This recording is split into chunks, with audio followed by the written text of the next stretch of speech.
छेत्री नि खस हो? छेत्री चाहिँ अब उपाधि दिएको हो, खस चाहिँ छेत्री भएको हो। खस पछिबाट छेत्री हुनुभयो। खस चाहिँ छेत्री भएको हो। पदवाली हो।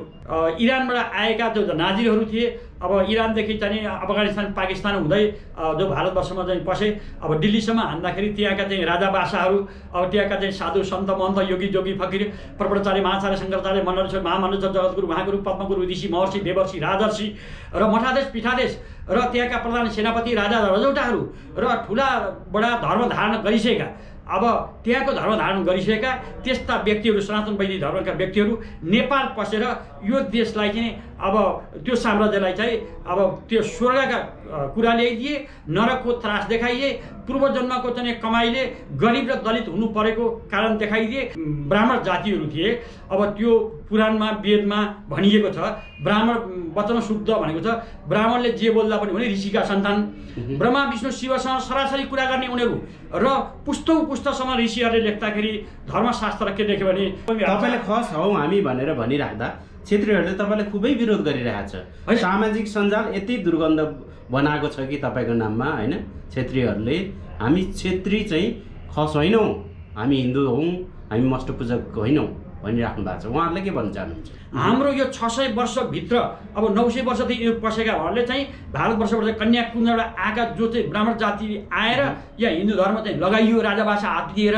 हामी छेत्री पदवी पाएको मात्रै हो, हामी चाहिँ खसौँ। यो 18% अहिले लगभग भनिएको छ। अब यो चाहिँ खसै हुन्, छेत्री पनि होइनन्। छेत्री चाहिँ पदवी दिएर छेत्री भएका हुन्। खसमा चाहिँ पण्डितहरू चाहिँ बाहुन पुरोहित पढाइन्छ, होइन त? तर अहिले चाहिँ तपाईँ आफै पुरोहितै गर्दै हुनुहुन्छ, होइन त? यो किन पुरोहितै गर्दै हुनुहुन्छ? बाहुनले धेरै पैसा लुट्यो भनेर आफै लुट्नु खोजेको हो कि? किनभने सबै कुरो त बाउले पाउने भयो नि त। अब खाट पनि पायो, पलङ पनि पायो, डस्ना पनि पायो, तकिया पनि पायो, अब घडी पनि पायो, रेडियो पनि पायो, घोडा पनि पायो, हात्ती पनि पायो। जे जे दान गर्न सक्छ गच्छे अनुसार त्यो बाउका निमित्त गरेको र बाउले उपभोग गर्ने भनेर गरेको चित्त यदि बाउले पाउँछ भने अब त्यो सबै कुरो बाउले खाने, भात पनि खाने, त्यो भाँडाकुँडा पनि लगेको छ। अब बाउले किन पकाएर दुःख गर्ने? आमा पनि जाने बाउलाई भात पकाएर खुवाउने, आमा र बाउ त छुट्याउनु भएन। मेरो भनाइ चाहिँ, मेरो मुद्दा चाहिँ त्यो हो कि अब दान लिने पुरोहितले पनि पण्डितले पनि बुझ्नु पर्यो कि यो दान कसले लिएको हो त? त्यो बाउले पाउने हुँदाखेरि बाउ र आमा छुट्याउनु भएन। आमा पनि त्यो आमा पनि बाउसँग पठाउनु, किनभने पण्डितसँग जो पुरोहित हो पुरोहितसँग, बाउलाई किन दोष दिने, पुरोहितसँग पठाउने। आवाज बिहारको आवाज सब्स्क्राइब। खस तथा मस्तपूजकको अभियन्ता खड्क बहादुर बस्नेत दशबिन, उहाँलाई स्वागत गर्न गइरहेको छु, स्वीकार दिनुहोला। हार्दिक स्वागत छ यहाँलाई मूलवासी। नमस्कार। विशेष गरेर यो मूलवासी न्युजमा आज तपाईँलाई निम्त्याउनुको कारण चाहिँ तपाईँले आजसम्म खस तथा मष्टपूजकको विषयमा कुरा उठाइराख्नु भएको छ। जनताहरूमा यतिखेर चासोको विषय भएको छ। एक्कासी तपाईँ मिडियामा आउनुभयो, मिडियाबाजी गर्नुभयो र खसहरूलाई उठाउन थाल्नुभयो, होइन? तपाईँ एक्कासी यसरी यो चाहिँ नै खसको आवाज उठाउनुको तात्पर्य चाहिँ के हो? पहिला त आवाज थिएन, खस भन्ने मस्ट भन्ने त पुरै कतै सुन्ने पाइन्थेन। तर आज मिडिया तथा तपाईँहरूको कार्यक्रम, होइन, सभाहरूतिर सुन्नु पाइरहेको छ। वास्तविकता बताइदिनुहोस्।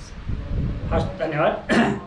अब यो चाहिँ खस भनेको चाहिँ एउटा समुदाय हो र यो समुदाय चाहिँ अब यही मानसरोवर कैलाशमा उत्पत्ति भएको समुदाय हो। यो कतै बाहिरबाट आएको होइन। अब हामी चाहिँ यो खस जातिहरू चाहिँ अब कस्तो भन्नुहुन्छ भनेदेखि चाहिँ कुनै देशबाट पनि यहाँ स्थानान्तरण भएर आएका होइनौँ। अब यही नेपाल भूमि पहिला चाहिँ यो ताक्लाकोटमा शासन गरेको उत्पत्तिवासी भन्नु खोज्नु, त्यही उत्पत्ति भयो। ताक्ला यो चाहिँ मानसरोवर कैलाशमा उत्पत्ति भएको र मष्ट भनेका हाम्रा चाहिँ देवता हुन्, देवादिदेव देवताका पनि सबै संसारका सबैभन्दा ठुला देवता मष्ट देवता हुन्। यो देवताको चाहिँ एउटा के छ भन्नुहुन्छ भने आकार आकृति हुँदैन। जस्तै अरू धर्महरूमा चाहिँ आकार आकृति छ, हाम्रोमा चाहिँ आकार आकृति हुँदैन। हामी प्रकृति पूजक हौँ र मष्ट भनेको चाहिँ यो चराचर विश्व ब्रह्माण्ड हो। मष्ट भनेको चाहिँ यो दैवी शक्ति पनि हो र मष्ट भनेको चाहिँ के भन्नुहुन्छ भनेदेखि चाहिँ यो अलौकिक शक्ति त्यस्तो शक्ति मस्ट देवता हुन् र विश्व ब्रह्माण्ड सृष्टिकर्ता, संहारकर्ता, पालनकर्ता, मानव जातिको कल्याणकर्ता र मानवसँगै रहने चाहिँ एउटा मस्त भगवान संसारमा सबैभन्दा पुरानो मानिआएको पद्धति र पुराना देवता र यो विश्व ब्रह्माण्डका चाहिँ एउटै मात्रै यस्तो शक्ति हो जो मस्त हो। त्यो मस्त भनेको कुनै आकार छैन, आकृति छैन र कुनै त्यस्तो किसिमको परिकल्पना गरिएको छैन। हामी मस्तका सन्तान हौँ। अब हाम्रो चाहिँ मस्त मान्ने चाहिँ हाम्रो चाहिँ मस्तको चाहिँ मन्दिर हुँदैन, माडुङ हुन्छ। माडुङमा हामी चाहिँ मस्तको चाहिँ पूजाआजा गर्छौँ। त्यसो भएको हुनाले खस जाति मस्त पूजक, मस्तका उपासक हुन्। अब यो खस जाति चाहिँ 15औं शताब्दीदेखि, अब यो 12औं शताब्दीदेखि 15औं शताब्दीसम्म हाम्रोमा चाहिँ यो खसाङ साम्राज्य थियो। त्यो जहाँ यो त्रिशुलीदेखि लिएर जम्मू काश्मीर सिमानासम्म चाहिँ यो खसाङ साम्राज्य थियो। अब त्यही अवस्थामा चाहिँ इरानबाट आएका जो नाजिरहरू थिए, अब इरानदेखि चाहिँ अफगानिस्तान पाकिस्तान हुँदै जो भारतवर्षमा चाहिँ पसे, अब दिल्लीसम्म हान्दाखेरि त्यहाँका चाहिँ राजा बादशाहहरू, अब त्यहाँका चाहिँ साधु सन्त महन्त योगी जोगी फकीर प्रवचार्य महाचार्य शङ्कराचार्य मनोरेश्वर महामनुष्य जगतगुरु महागुरु पद्मगुरु ऋषि महर्षि देवर्षि राजर्षि र मठाधीश पीठाधीश र त्यहाँका प्रधान सेनापति राजा रजौटाहरू र ठुला बडा धर्म धारण गरिसकेका, अब त्यहाँको धर्म धारण गरिसकेका त्यस्ता व्यक्तिहरू, सनातन वैदिक धर्मका व्यक्तिहरू नेपाल पसेर यो देशलाई चाहिँ अब त्यो साम्राज्यलाई चाहिँ अब त्यो स्वर्गका कुरा ल्याइदिए, नरकको त्रास देखाइदिए, पूर्वजन्मको चाहिँ कमाइले गरिब र दलित हुनु परेको कारण देखाइदिए। त्यसले गर्दा चाहिँ हाम्रो मस्त धर्म पछि पर्न गयो र चाहिँ बाहिरीय धर्म चाहिँ अब सनातन धर्मले चाहिँ ओगट्यो र उनीहरू चाहिँ त्यो धर्म ल्याउने चाहिँ जुन चाहिँ ब्राह्मण जातिहरू थिए, अब त्यो पुराणमा वेदमा भनिएको छ, ब्राह्मण वचन शुद्ध भनेको छ, ब्राह्मणले जे बोल्दा पनि भने ऋषिका सन्तान, ब्रह्मा विष्णु शिवसँग सरासरी कुरा गर्ने उनीहरू र पुस्तौँ पुस्तसम्म ऋषिहरूले लेख्दाखेरि धर्मशास्त्र के लेख्यो भने अब तपाईँको 18 जो पुराण लेखेका छन्, 4 जो वेदहरू लेखेका छन्, धर्म सिन्धु छ, निर्णय सिन्धु छ, अब त्यसै गरी चाहिँ स्मृतिहरू 4 छन्, अमरकोश छ, यी आदि गरिएकामा चाहिँ ब्राह्मण जातिले भन्दा त्यो अरूले पढ्न मिल्दैन र अरूले चाहिँ दान पुण्य मात्रै गर्ने, त्यो दान चाहिँ ब्राह्मण जातिले मात्रै लिने। भनेपछि यो कुरा पनि बताइदिनुहोस्, छेत्री नि खस हो? छेत्री चाहिँ अब उपाधि दिएको हो, खस चाहिँ छेत्री भएको हो। खस पछिबाट छेत्री हुनुभयो, खस चाहिँ छेत्री भएको हो। पदबारी हो, कसैलाई चाहिँ बनाइयो। अब तपाईँको चाहिँ कति चाहिँ अहिले दलित भनिएका जुन छन्, अब हाम्रो पहाडी हिसाबमा चाहिँ हामी कामी दमाई सर्गलाई अहिले त शिल्पी भनिन्छ, अब दलित भनिन्छ। उनीहरू पनि कतिपय राजाको आदेश नमान्दाखेरि दलित हुनु परेको, अब गरिब पनि उनीहरूको धन सम्पत्ति र श्रीमतीको नि अधिकारबाट वञ्चित हुनु परेको, यो त्यही धर्मलाई चाहिँ लगाइएर राजा बादशाहलाई चाहिँ उकासेर उनीहरूले त्यो बनाएका हुन्। तर छेत्रीहरू त अझैसम्म हामी हिन्दू नै हौँ भनिरहेछ। तपाईँले खस हौ हामी भनेर भनिराख्दा छेत्रीहरूले तपाईँलाई खुबै विरोध गरिरहेछ। सामाजिक सञ्जाल यति दुर्गन्ध बनाएको छ कि तपाईँको नाममा, होइन? छेत्रीहरूले हामी छेत्री चाहिँ खस होइनौँ, हामी हिन्दू हौँ, हामी मष्ट पूजक होइनौँ भनिराख्नु भएको छ। उहाँहरूले के भन्न चाहनुहुन्छ? अनि उहाँहरूलाई हामीले बुझाउँदैछौँ। अब उहाँहरूले पनि बुझ्दै हुनुहुन्छ। हाम्रो अब अहिले चाहिँ तत्कालै चाहिँ के छ भन्नुहुन्छ भने छेत्रीहरूले कतिपयले कुरो नबुझेर पनि हो र अहिले हामीले यो चाहिँ विवाह संस्कार, मृत्यु संस्कार र त्यसपछि श्राद्ध गर्ने जो चाहिँ पितृ सम्झना गर्ने संस्कार र नारायण संस्कार यति चाहिँ चाडा पद्धति हामीले लेखाइसकेका छैनौँ। अहिले चाहिँ अब श्राद्ध चाहिँ हामीले गर्न सुरु गऱ्यौँ। अब मृत्यु संस्कार पनि केही गर्न थालिएको छ। अब यो संस्कार नभएको कारणले अलिअलि छटपटिनु त स्वाभाविक कुरा हो। तर आफ्नो धर्म, आफ्नो संस्कार, आफ्नो रीतिरिवाज, आफ्नो पहिचानमा हाम्रा जम्मै चाहिँ छेत्रीहरू फर्किन्छन् र उनीहरूले मस्तै धर्म लेख्छन्। अब यो आउँदै गरेको चाहिँ 2018 सालको जनगणनामा पनि छेत्री जातिले धर्ममा चाहिँ मस्ट र जातमा चाहिँ खस लेख्छन् भन्नेमा चाहिँ म विश्वस्त छु।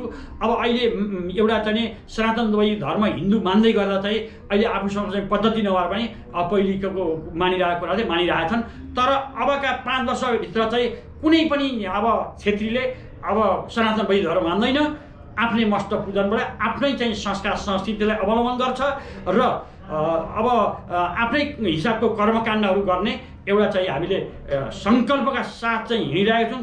कसैले विरोध गर्नुको तुक छैन।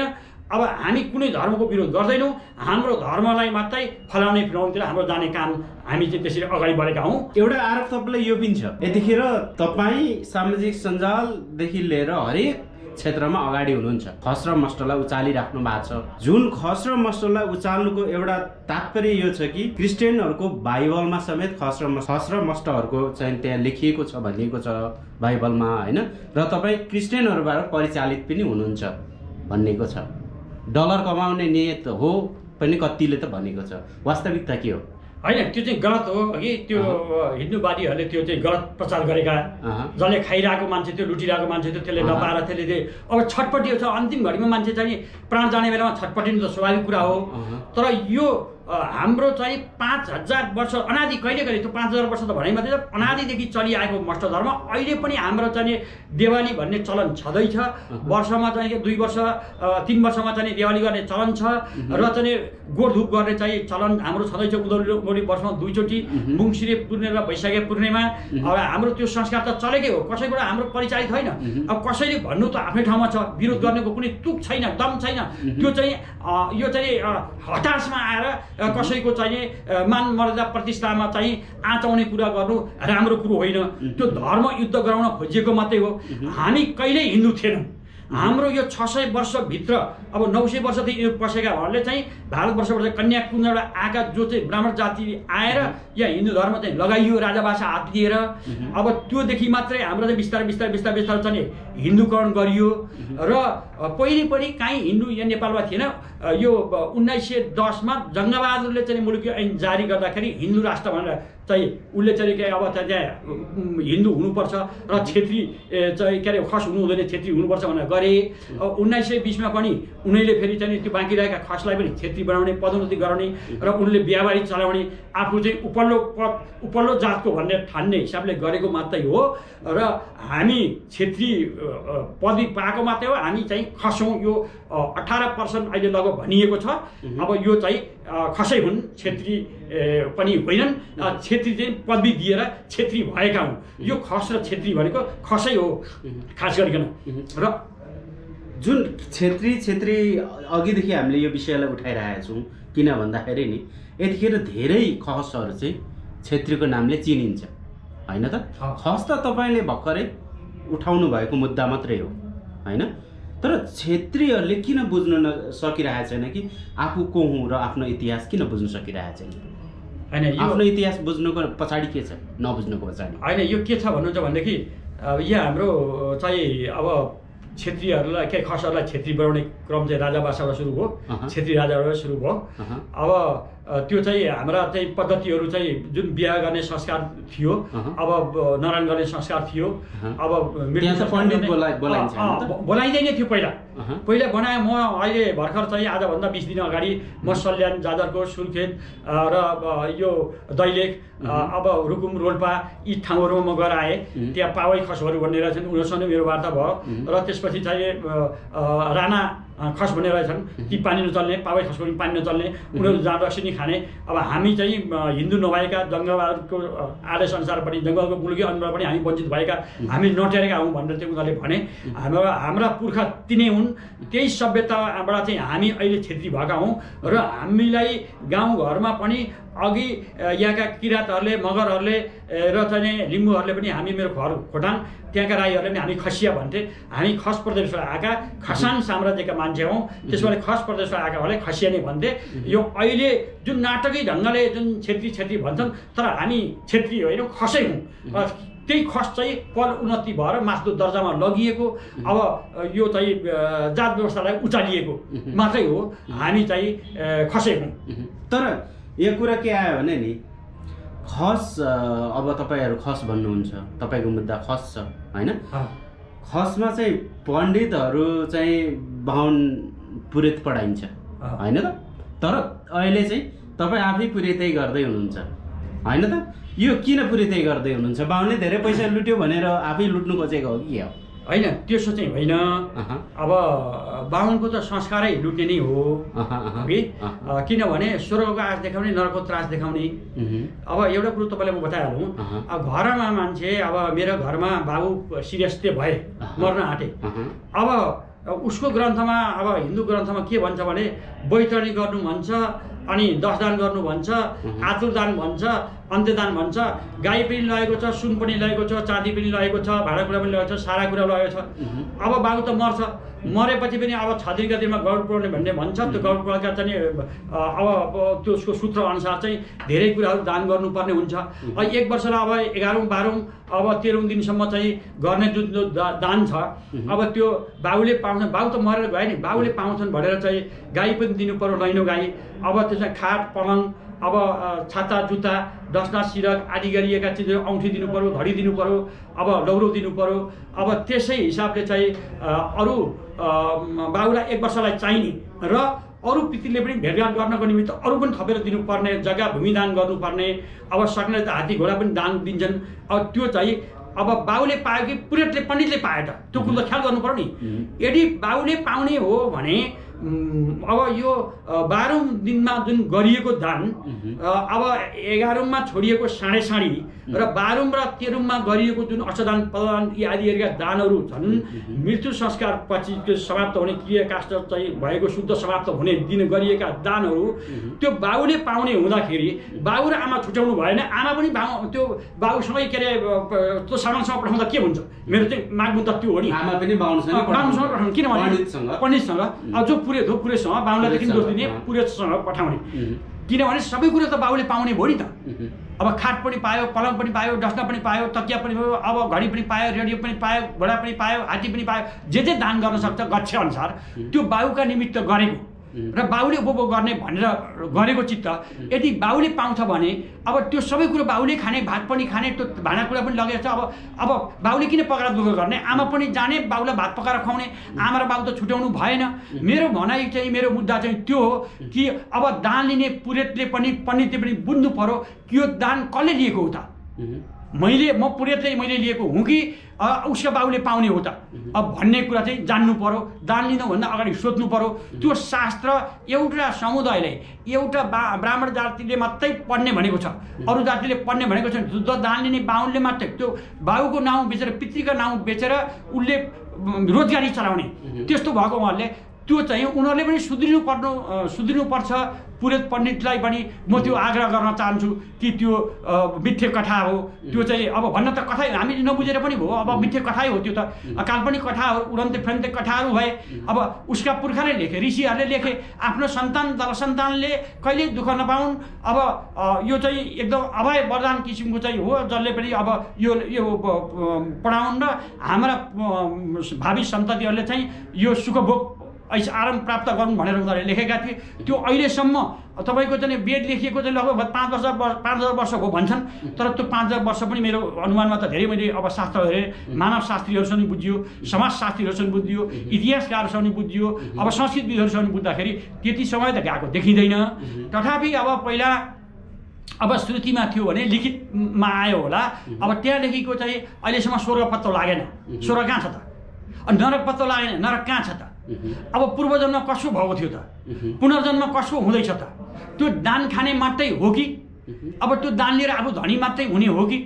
अब त्यो अब पुनर्जन्मको लागि दान गरे अब त त्यो स्पष्ट हुनु पर्यो। कानुनी राज्य हो नि त। अब त विज्ञानको युग आयो नि, 21औं शताब्दी हो नि त। भौतिकवादले छायो नि त। आध्यात्मिकवादमा त भौतिकवाद तगाएर छ। यो मोबाइल बनियो, सारा कुरा बन्यो, प्लेन उड्यो, चन्द्रमा पुगे, सारा कुराहरू चाहिँ ग्रह नक्षत्रको कुराहरू आए। यी कुराहरू त चाहिँ अब विज्ञानले पनि प्रमाणित गरेका कुरा हो नि।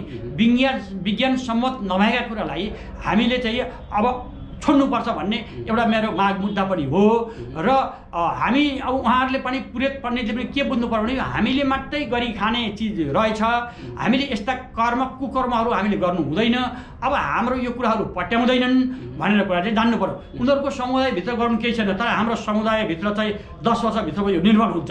तपाईँ हेरेर जानु होला। यो लिखित बनिदिन्छु, किनभने अहिले हामीले मस्ट धर्ममा मस्ट र चाहिँ जातमा चाहिँ खस जाति र माटीको कुरामा हामी हिँडेका हौँ। हामीले कुनै राज्यलाई चाहिँ नि विखण्डन गर्ने, यताउता गर्ने कुरो होइन। हामीले यो देशलाई अझ समृद्धि पार्ने, यो नेपाल भूमि भनेको संसारलाई चिनाउने सगरमाथा बुद्ध जन्मिएको देश, त्यस्तो देशलाई चाहिँ अझ पुर्याउने, सिङ्गापुर बनाउने र स्विजरल्यान्ड बनाउने हाम्रो उद्देश्य लक्ष्यका साथ हामी अगाडि बढेका हौँ।